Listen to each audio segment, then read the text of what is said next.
উত্তর দিনাজপুর জেলার ইসলামপুর থানার খবরগাঁও এলাকায় দোলনচা নদী থেকে উঠছে বন্দুকের গুলি।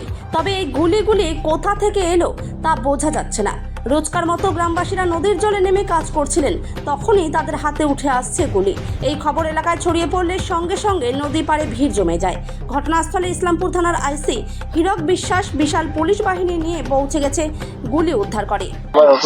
স্যার আমরা এটা দেখে আতঙ্কিত, এখানে গুলি পাওয়া যাচ্ছে, ছেলে পেলে বাইরে চান করছে, ক্রিকেট খেলতে আসছে, কালকে সন্ধ্যাবেলা থেকে খুঁজতেছি আমরা। স্যার সবাই পালো এক এক করে গুলি। দেখো কতগুলো গুলি পেয়েছেন? স্যার জানি না কতগুলো বাচ্চা ওই যে জড়ো করছে রতন কর্মকার। কতটা হবে তা 30-40 জন, মোটামুটি 30-40টা হবে গুলি। ভয় পাচ্ছেন আপনারা কি? না ভয় আর কি স্যার, আপনারা দেখেন, ওই জন্য আমি পুলিশকে রিপোর্ট করলাম। আপনার মিডিয়া আছে, মিডিয়াতে রিপোর্ট করলো রতন কর্মকার। হ্যাঁ এটা আমাদের পূর্ববর্তী খবরগাঁও, আমাদের হিন্দুপাড়া।